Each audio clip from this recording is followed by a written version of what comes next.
안녕하세요. 미국에서 온 사라 스미스입니다. 최근 한국을 선호하는 미국인들 사이에서 한국 생활의 비포 애프터 사진을 공유하는 것이 하나의 트렌드로 자리 잡은 사실을 알고 계십니까?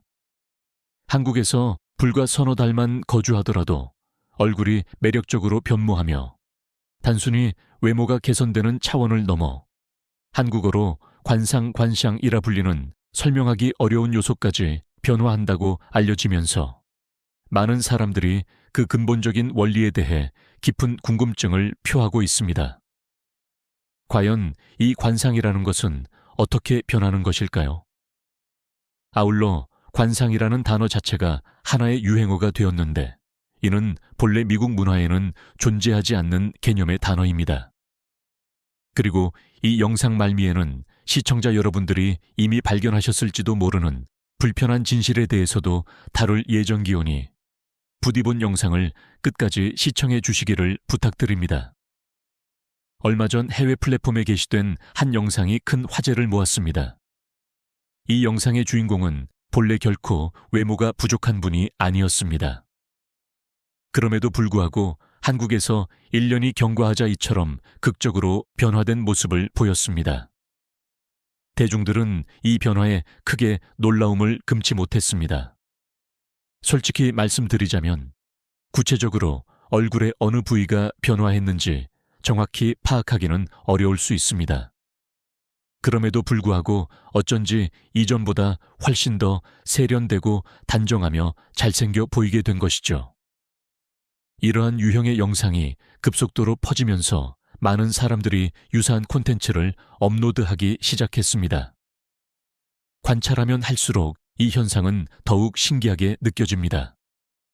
해당 여성분을 보더라도 무언가 사람이 확연히 달라진 듯 보이지만 자세히 들여다보면 정확히 어느 부분이 바뀌었는지 명확하지 않습니다.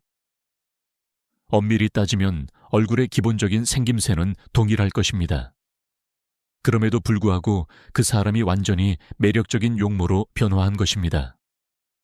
물론 화장법 역시 큰 영향을 미치겠지만 제 유튜브 채널에서는 이미 한국의 화장품과 메이크업 기술에 대해 수없이 언급해 드렸기에 오늘은 그 주제를 잠시 미루겠습니다. 대신 전문가들이 분석한 핵심 질문, 즉 도대체 왜 외국인들은 한국에 다녀오기만 하면 잘생겨지고 예뻐지는 것인가에 대해 심층적으로 논의해 볼 것입니다. 아울러 한국이라는 땅이 지니고 있는 숨겨진 힘, 다시 말해 외국인들의 무의식에 작용하는 한국에 보이지 않는 영향력이라는 주제가 오늘 논의의 핵심이 될 것입니다. 시청자 여러분 중에는 해외 경험이 풍부하신 분들도 계실 것이고 해외에 한 번도 나가보지 않은 분들도 계실 것입니다. 특정 국가에 장기간 머물러 보신 분들은 잘 아시겠지만 어떤 외국에서 단 3개월에서 6개월 정도만 지내더라도 그 나라 사람들이 사유하는 방식에 맞추어 우리의 뇌가 재구성된다는 사실을 알고 계십니까? 일례로 미국에서 오래 거주했던 한국인들은 귀국 후 모르는 사람에게도 거리낌 없이 대화를 시도하는 경우가 많다고 합니다. 해외 생활에서 나타나는 가장 두드러진 변화는 바로 표정의 변화에서 비롯됩니다. 실제로 해외에서 장기간 생활한 한국인들, 특히 유학생 출신이나 미국에서 나고 자란 토종 한국계 미국인들을 보면 그들의 얼굴에서 단번에 감지할 수 있는 공통적인 분위기가 느껴집니다. 그들의 스타일이 유사한 것을 차치하고서라도 얼굴에 나타나는 관상과 같은 요소가 비슷하다는 인상을 받게 되는 것이죠. 이는 사실 얼굴의 골격이나 생김새 자체보다는 얼굴 표정을 사용하는 방식이 특정 패턴을 따르게 되면서 얼굴이 점진적으로 변화한 결과입니다. 전문가들의 견해에 따르면 우리가 거주하는 지역에서는 자주 사용되는 얼굴 근육들이 존재하며 심지어 인접국가인 미국과 캐나다조차도 서로 자주 쓰이는 얼굴 근육이 다르다고 합니다. 한국 역시 이 범주에서 예외는 아닙니다. 한국의 경우 사용되는 얼굴 근육의 패턴이 여타 국가들과 확연히 다릅니다. 예를 들어 일본의 경우는 눈썹 근육을 상당히 많이 활용한다고 알려져 있습니다. 일본 사람들을 자주 관찰하신 분들은 눈치채실 수 있겠지만 일본 사람들은 대화를 나눌 때 눈썹을 치켜 올리면서 말하는 경향이 매우 높습니다. 웃을 때도 입은 움직이지 않고 눈웃음만 짓는 경우가 많은데 이는 일본 사람들이 눈 주변 근육과 눈썹을 주로 사용하기 때문이라고 합니다. 반면 미국은 입 주변 근육을 압도적으로 많이 활용합니다. 이 때문에 미국식 영어 발음은 다른 나라 사람들이 완벽하게 구사하기 상당히 어려운 편입니다. 입 주변 근육이 미국인들만큼 활성화되어 있지 않다면 완벽하게 원어민다운 영어를 구사하기는 난해할 것입니다. 따라서 어린 시절부터 미국에서 오래 생활하면 얼굴 근육을 미국인들처럼 사용하게 되고 입 주변 근육이 활성화되면서 영어 발음 역시 향상되며 이 근육의 변화가 얼굴을 점차 변화시켜 미국에 거주하는 한인들의 얼굴이 비슷해 보이는 효과를 야기하기도 합니다. 그렇다면 한국의 경우는 어떤 근육을 주로 사용하는 것일까요? 전문가들은 한국에는 절제, 지엣지라는 핵심 키워드가 있다고 말합니다. 한국에서는 표정의 절제가 매우 중시되므로 함부로 자신의 감정을 외부로 표출하지 않기 위해 눈에 힘을 주거나 미간에 힘을 주는 경우가 빈번하여 미간 근육을 많이 사용한다고 알려져 있습니다.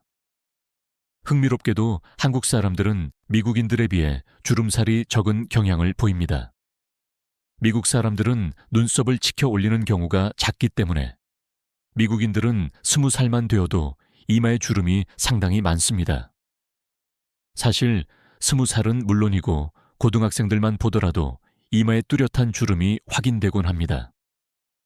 그러나 한국 사람들은 눈썹을 치켜 올리기보다는 미간에 힘을 집중시키고 오히려 이마를 아래로 당기는 방식으로 근육을 사용하기 때문에 이마가 매우 팽팽하며 주름이 없는 상태를 유지한다고 합니다. 이는 매우 신기한 현상입니다. 한편 한국 사람들은 눈으로 웃는 경우가 많다고 알려져 있습니다.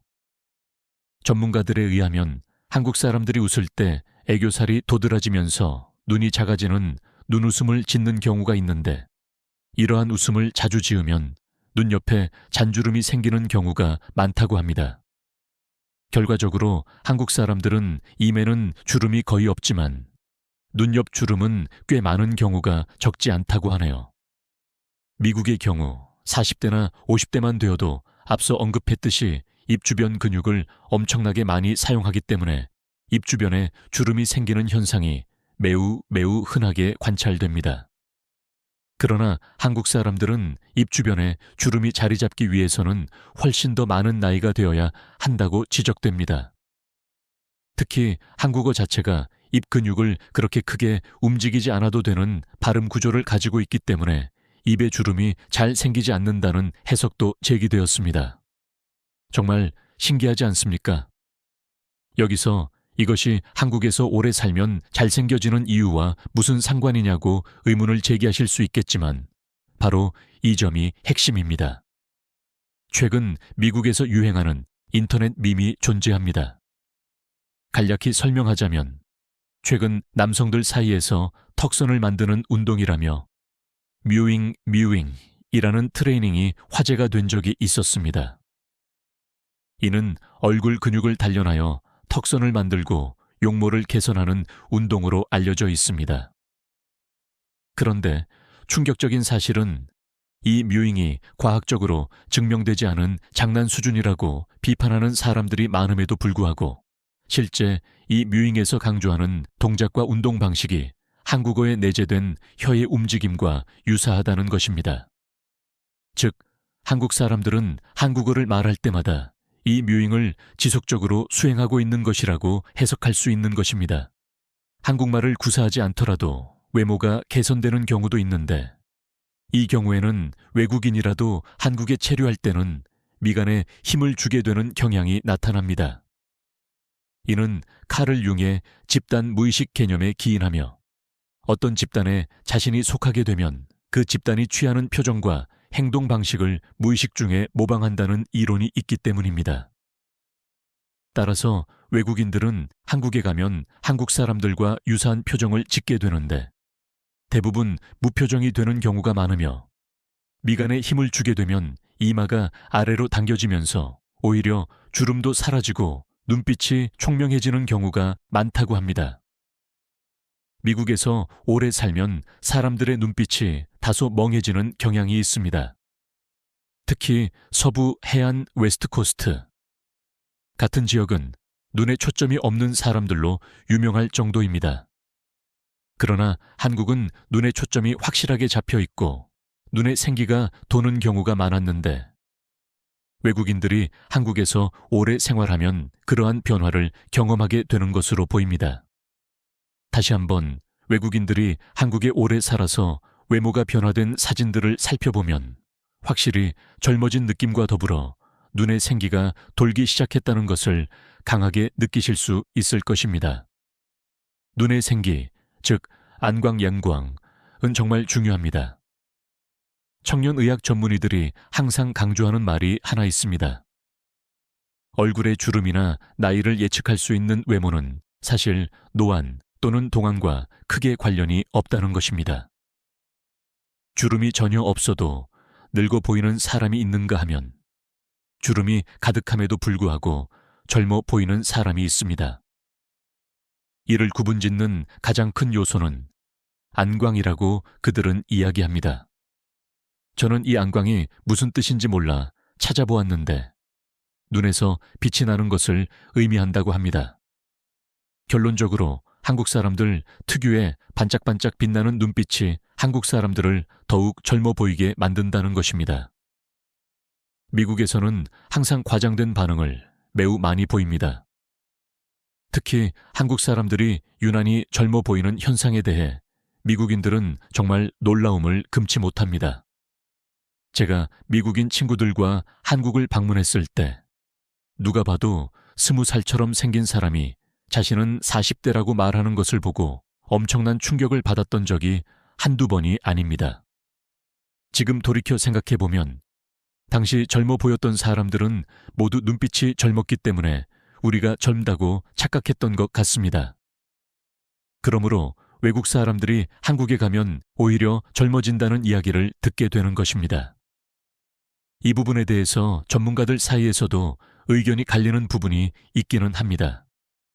한국 사람들이 예상외로 집 밖에서 운동을 하는 경우가 적고 특히 햇빛, 자외선을 극도로 꺼리는 사람들이 많아 자외선을 철저히 차단함으로써 피부가 하얗고 젊게 유지된다고 지적하는 의사들도 꽤 있습니다. 그러나 이에 반대 의견을 제시하는 전문가들도 있습니다. 그들은 한국인이 젊어 보이는 것이 단순히 피부 때문이 아니라 눈빛, 안광에 의한 것이라고 주장합니다. 심지어 한국보다 운동을 덜 하고 밖에 더 안 나가는 나라 사람들도 있는데 왜 그들은 노화되어 보이는가? 즉, 한국에는 무언가 특별한 요소가 존재한다는 것입니다. 더 나아가 한국에서 오래 살아서 외모가 향상되는 이유에는 수돗물과 음식도 원인으로 지목되는데 이는 이미 너무나 많이 언급되었지만 아무리 강조해도 부족함이 없습니다. 수돗물도 중요하지만 음식, 특히 김치라는 발효식품은 할리우드 배우들이 건강 관리를 위해 챙겨 먹을 정도로 피부 건강에 필수적인 음식입니다. 결국 노화란 피부세포가 점진적으로 쇠퇴해가는 것을 의미하는데 김치는 체내 유해균들과 싸워 승리하는 식품이니 이만큼 논리적으로 노화를 물리칠 수 있는 최고의 식품은 없다는 결론에 이릅니다. 물론 미국 사람들 중에도 요구르트를 자주 섭취하는 사람들은 있습니다. 하지만 요구르트를 먹더라도 얼마나 자주 먹겠습니까? 아무리 많이 챙겨 먹어봤자 일주일에 한 번 정도일 것입니다. 그러나 한국 사람들은 김치와 같은 발효식품을 거의 매일 섭취합니다. 이 차이는 확연하며 도저히 따라잡을 수 없습니다. 그런데 일부 전문가들은 한국에서 외모가 좋아지는 현상에 관해 불편한 진실이 존재한다고 언급하는 경우도 있습니다.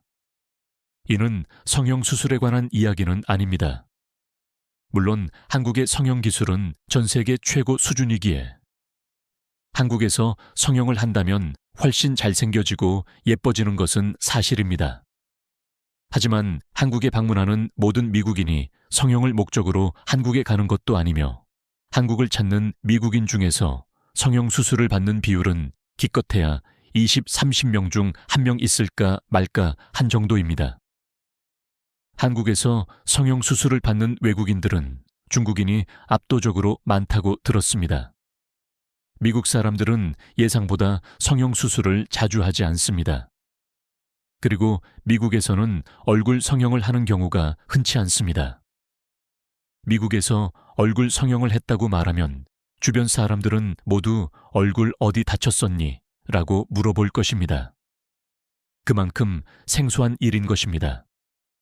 얼굴 성형은 미국에서는 얼굴에 심각한 부상을 입어 복구를 해야 하는 수준일 때만 이루어지는 것이 일반적입니다.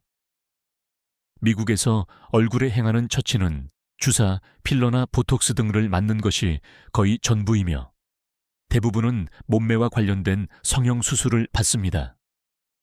그러므로 미국 사람들이 한국에서 성형을 하는 경우는 생각보다 적습니다. 그렇다면 전문가들이 말한 한국의 불편한 진실은 무엇일까요? 본래 다음 영상에서 이어서 이야기하려고 했지만 그냥 지금 말씀드리겠습니다. 장난쳐서 죄송합니다. 그 불편한 진실은 바로 한국이 외모 지상주의, 와이마우치 샹주의, 사회이기 때문이라는 것이었습니다. 외모가 뛰어난 것은 어느 나라에서나 좋은 일입니다. 하지만 한국에서 외모는 특히 엄청난 영향력과 힘을 지니고 있다고 이야기됩니다. 미국에서는 아무리 잘생기고 예쁜 사람일지라도 능력이나 재력이 부족하면 패배자로 치부되는 경우가 많습니다. 아니, 오히려 예쁘거나 잘생긴 사람이 능력이 좋지 않다면 얼굴값을 못하는 사람이라고 비난받는 경우가 더 많습니다. 그러나 한국에서는 다르다는 이야기가 많습니다. 한국에서는 외모 그 자체가 능력인 것입니다. 능력은 없고 잘생기기만 한 사람이라는 말 자체가 한국에서는 성립되지 않는 말인 것입니다. 외모 자체가 능력이기 때문에 외모만 좋다고 하는 것도 결국 능력이 좋다는 의미를 내포하게 되는 것이니까요. 따라서 전문가들은 외국인들이 한국의 외모적 압박에 시달리기 시작하면 평소보다 훨씬 자주 거울을 볼 것이고 평소보다 자기 외모에 대해 더 신경 쓰게 될 것이기 때문에 며칠에 한 번 샤워하던 사람도 한국 사람들처럼 매일 샤워를 하고 피부 관리를 전혀 안 하던 사람들도 관리를 더욱 열심히 하게 될 것이며 자신의 얼굴에 대한 관심이 증대되면서 마치 자신의 스펙을 관리하듯이 얼굴을 관리하게 된다는 이론을 제시합니다. 저는 이 이론이 다소 불편하게 느껴지는 것은 사실이지만 어느 정도는 일리가 있는 말 같습니다. 아시아에서 가장 잘생기고 예쁜 나라가 어디냐고 묻는다면 전 세계 사람들이 거의 모두 한국이라고 답할 것입니다. 그만큼 한국이라는 나라는 뛰어난 외모로 전 세계에 유명한 나라입니다. 최근 인스타그램에도 이러한 자료가 정말 많이 등장합니다. 전 세계에서 여자가 가장 예쁜 나라는 어디냐는 게시글인데 여기에 한국이 1위를 차지하고 있지 않습니까? 물론 이 조사는 한국에 한 번도 가보지 않은 사람들이 대부분 대답한 것이라는 오류가 있긴 하지만 어쨌든 전 세계 사람들이 생각하기에 한국이 가장 예쁜 사람이 많은 나라라는 인식은 확고합니다.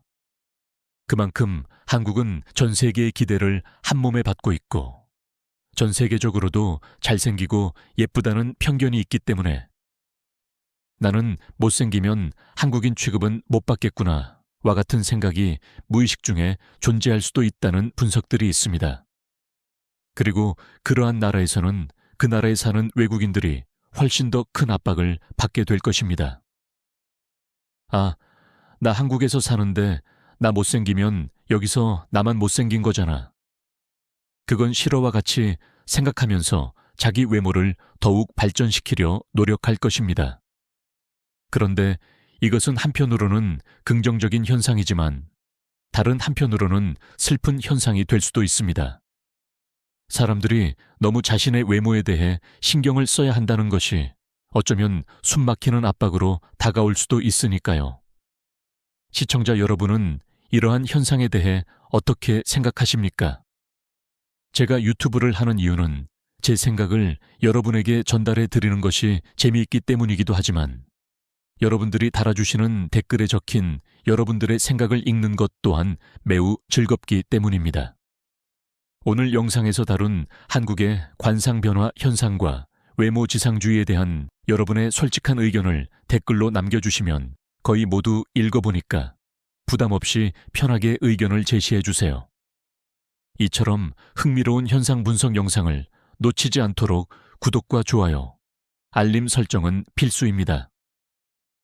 다음 영상에서 다루었으면 하는 주제가 있다면 댓글로 요청해 주십시오. 오늘 뭔가 진지한 이야기를 나눈 것 같은데 외국인의 시선으로 바라본 한국 사회의 모습이 시청자 여러분들에게 조금이나마 더 흥미롭게 다가갔기를 바랍니다.